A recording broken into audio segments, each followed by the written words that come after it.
Islam dan jaringan perdagangan antar pulau.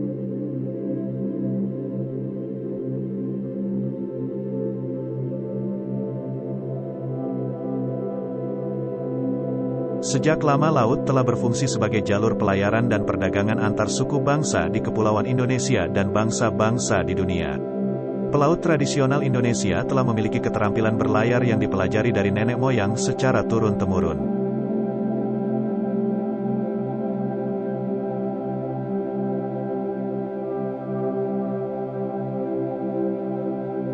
Bagi para pelaut, samudra bukan sekadar suatu bentangan air yang sangat luas.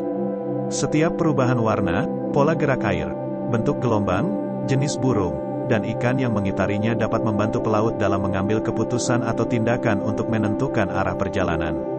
Sejak dulu mereka sudah mengenal teknologi arah angin dan musim untuk menentukan perjalanan pelayaran dan perdagangan.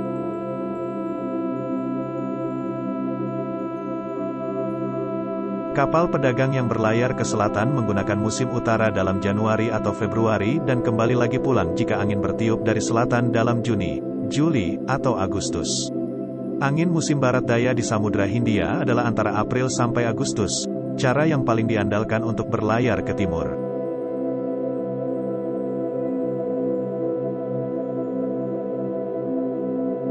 Mereka dapat kembali pada musim yang sama setelah tinggal sebentar, tapi kebanyakan tinggal untuk berdagang, untuk menghindari musim perubahan yang rawan badai dalam Oktober dan kembali dengan musim timur laut. Seperti itulah perdagangan antar pulau pada masa awal perkembangan Islam di Indonesia. Berdasarkan data arkeologis seperti prasasti-prasasti maupun data historis berupa berita-berita asing, kegiatan perdagangan di Kepulauan Indonesia sudah dimulai sejak abad pertama Masehi.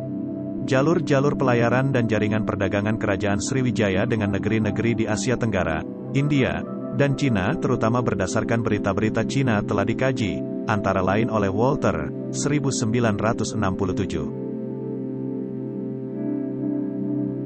Demikian pula dari catatan-catatan sejarah Indonesia dan Malaya yang dihimpun dari sumber-sumber Cina oleh Groeneveld, telah menunjukkan adanya jaringan-jaringan perdagangan antara kerajaan-kerajaan di Kepulauan Indonesia dengan berbagai negeri terutama dengan Cina.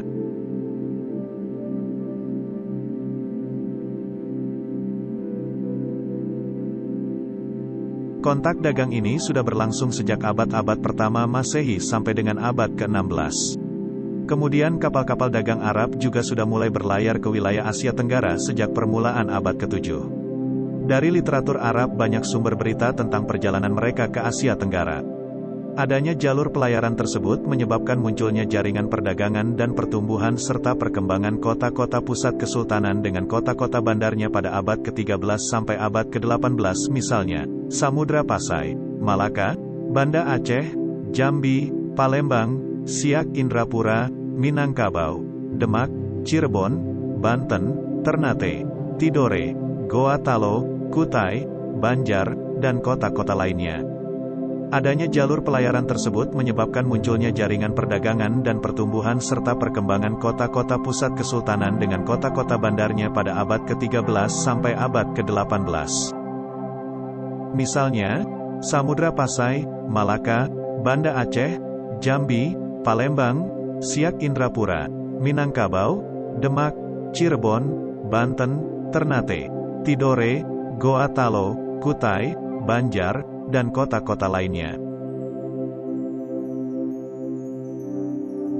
Dari sumber literatur Cina, Cheng Ho mencatat terdapat kerajaan yang bercorak Islam atau kesultanan, antara lain, Samudra Pasai dan Malaka yang tumbuh dan berkembang sejak abad ke-13 sampai abad ke-15, sedangkan Mahuan juga memberitakan adanya komunitas-komunitas Muslim di pesisir utara Jawa bagian timur.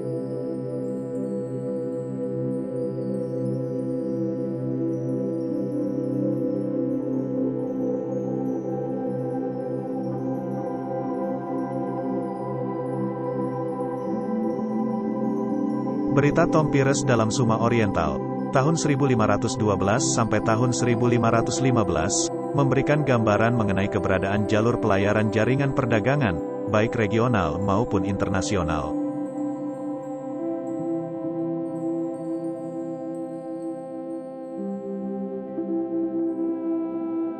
Ia menceritakan tentang lalu lintas dan kehadiran para pedagang di Samudra Pasai yang berasal dari Bengal, Turki, Arab, Persia, Gujarat, Kling, Melayu, Jawa, dan Siam. Selain itu Tom Pires juga mencatat kehadiran para pedagang di Malaka dari Kairo, Mekah, Aden, Abyssinia, Kilwa, Malindi, Ormuz, Persia, Rum, Turki, Kristen Armenia, Gujarat, Chaul, Dabol, Goa, Keling, Deccan, Malabar, Orissa, Ceylon, Bengal, Arakan, Pegu, Siam, Kedah, Malayu, Pahang, Patani, Kamboja, Champa, Cochinchina, Lekweos, Brunei, Lucus, Tanjung Pura, Lawe, Bangka, Lingga, Maluku, Banda, Bima, Timor, Madura, Jawa, Sunda, Palembang, Jambi, Tongkal, Indragiri, Kapatra, Minangkabau, Siak, Arkua, Aru, Tamjano, Pase, Pedir, dan Maladiva. Berdasarkan kehadiran sejumlah pedagang dari berbagai negeri dan bangsa di Samudra Pasai, Malaka, dan bandar-bandar di pesisir utara Jawa sebagaimana diceritakan Tom Pires, kita dapat mengambil kesimpulan adanya jalur-jalur pelayaran dan jaringan perdagangan antara beberapa kesultanan di Kepulauan Indonesia baik yang bersifat regional maupun internasional.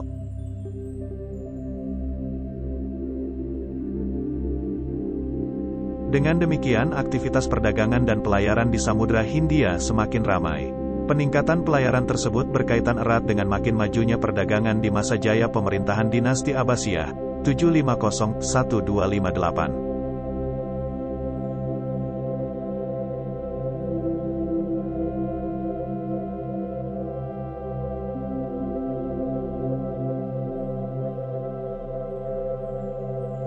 Dengan ditetapkannya Baghdad menjadi pusat pemerintahan menggantikan Damaskus, Syam, aktivitas pelayaran dan perdagangan di Teluk Persia menjadi lebih ramai.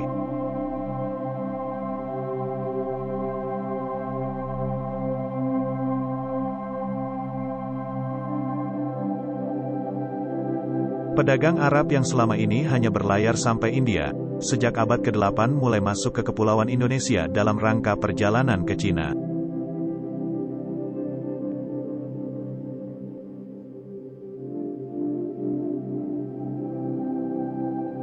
Hubungan ini menjadi semakin ramai manakala pedagang Arab dilarang masuk ke Cina dan koloni mereka dihancurkan oleh Huangzhou, menyusul suatu pemberontakan yang terjadi pada 879 H.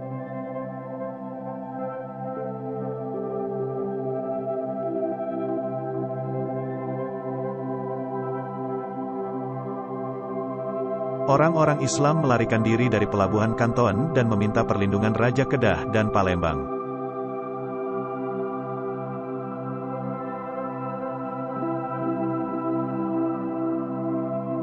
Ditaklukkannya Malaka oleh Portugis pada 1511, dan usaha Portugis selanjutnya untuk menguasai lalu lintas di selat tersebut, mendorong para pedagang untuk mengambil jalur alternatif, dengan melintasi semenanjung atau pantai barat Sumatera ke Selat Sunda.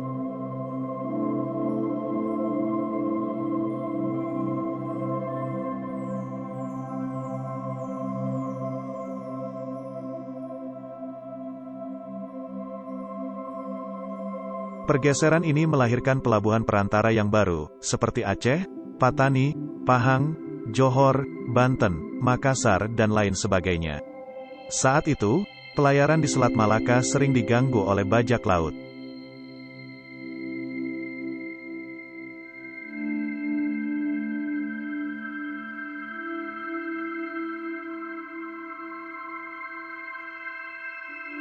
Perompakan laut sering terjadi pada jalur-jalur perdagangan yang ramai, tetapi kurang mendapat pengawasan oleh penguasa setempat.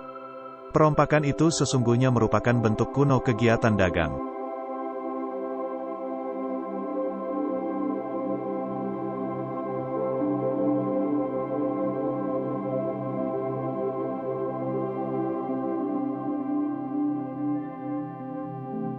Kegiatan tersebut dilakukan karena merosotnya keadaan politik dan mengganggu kewenangan pemerintahan yang berdaulat penuh atau kedaulatannya di bawah penguasa kolonial.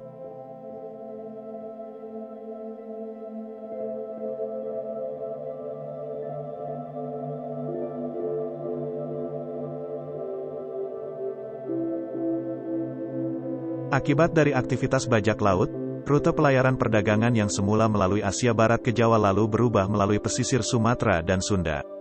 Dari pelabuhan ini pula para pedagang singgah di Pelabuhan Barus, Pariaman, dan Tiku.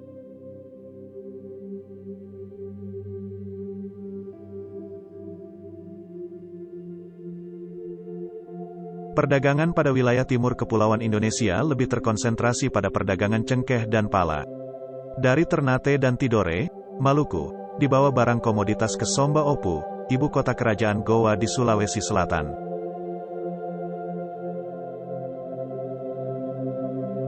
Pada abad ke-15, Sulawesi Selatan telah didatangi pedagang Muslim dari Malaka, Jawa, dan Sumatera.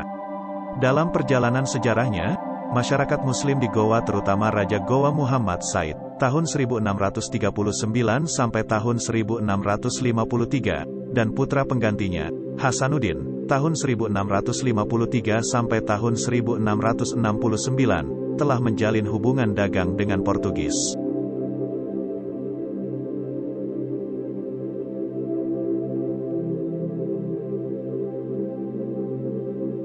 Bahkan Sultan Muhammad Said dan Karaeng Patingaloang turut memberikan saham dalam perdagangan yang dilakukan Vieira, meskipun mereka beragama Katolik.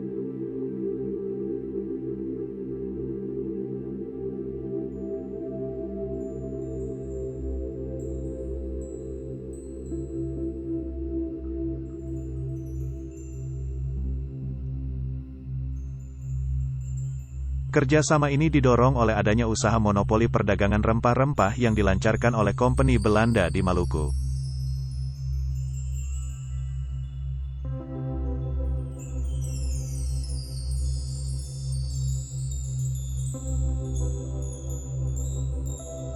Hubungan Ternate dengan Jawa sangat erat sekali. Ini ditandai dengan adanya seorang raja yang dianggap benar-benar telah memeluk Islam ialah Zainal Abidin, tahun 1486 sampai tahun 1500, yang pernah belajar di Madrasah Giri.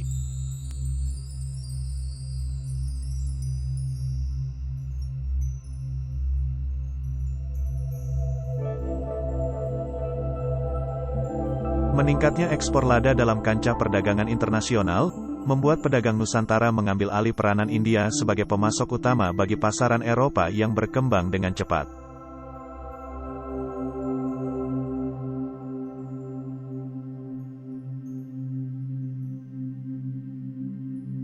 Selama periode tahun 1500 sampai tahun 1530, banyak terjadi gangguan di laut sehingga bandar-bandar Laut Tengah harus mencari pasokan hasil bumi Asia ke Lisabon. Penaklukan Ottoman atas Mesir, 1517, dan Pantai Laut Merah Arabia, 1538, memberikan dukungan yang besar bagi berkembangnya pelayaran Islam di Samudra Hindia.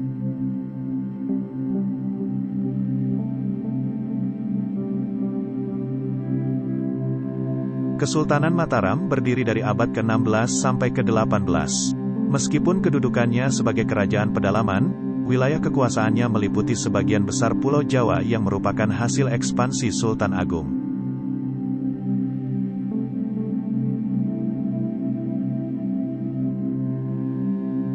Pada zaman pertumbuhan dan perkembangan Islam, sistem jual beli barang masih dilakukan dengan cara barter.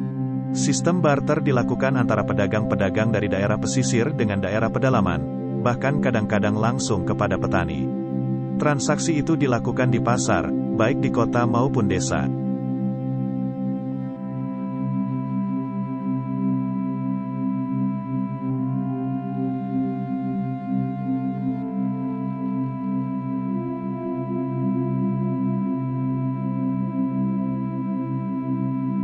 Di beberapa kota pada masa pertumbuhan dan perkembangan Islam telah menggunakan mata uang sebagai nilai tukar barang. Mata uang yang dipergunakan tidak mengikat pada mata uang tertentu, kecuali ada ketentuan yang diatur pemerintah daerah setempat.